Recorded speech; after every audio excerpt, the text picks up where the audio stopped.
So at this point, hopefully you're a little bit more familiar with the features of Soundtrap, and what you're going to find now is that as we work on more aspects of it, that the controls are going to be fairly similar to things that you've already worked on. So in the last video we were working on bass lines, today we're going to be working on melodies, and the input controls are essentially the same. So if we click add new track, this time because we want a melody, we can potentially choose from a few more instruments. We can have strings or brass or guitar, piano. I'm just going to go with synthesizer to start off with. And again, you can choose from a lot of different sounds here depending on what you like. But I'm going to stick with what's here for the moment.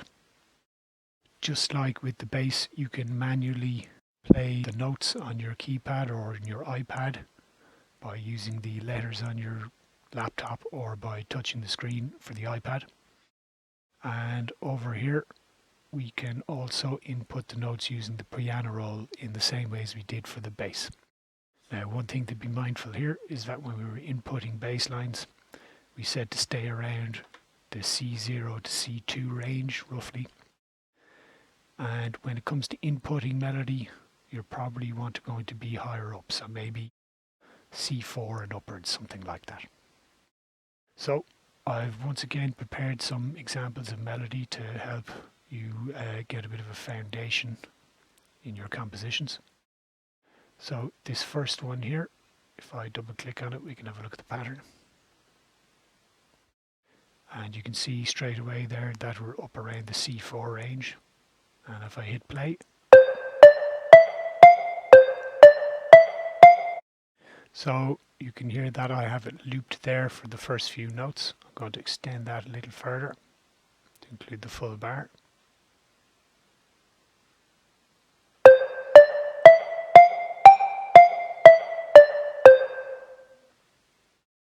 And what you've heard there is the first 5 notes of the major scale, which is a sound that you might be familiar with. If you're beginning composition, you may not be comfortable writing elaborate melodies, and something that you can do is, if we have a look at this second example here, you can see that I only have 3 notes, but what I've done is I've selected quite a full synthesizer sound to make up for the sparse melody. So we'll have a listen to that there.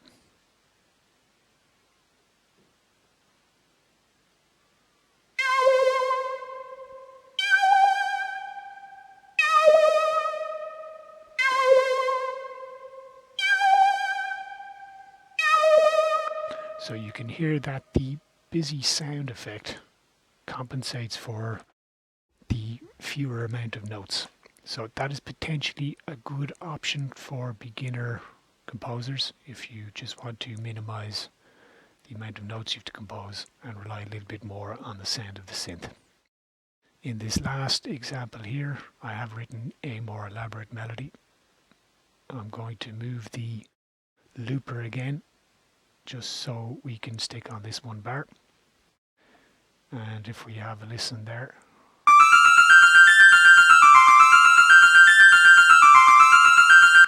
so again, if you are a little bit more experienced, you can write slightly more elaborate melodies if that's what you like. That option is always there for you. So, as I've done in previous videos, I'll include the information for these melodies here at the end of the video, and a good exercise will be for you to attempt to copy them into Soundtrap as a precursor to either creating some variations of your own or actually composing your own original melodies.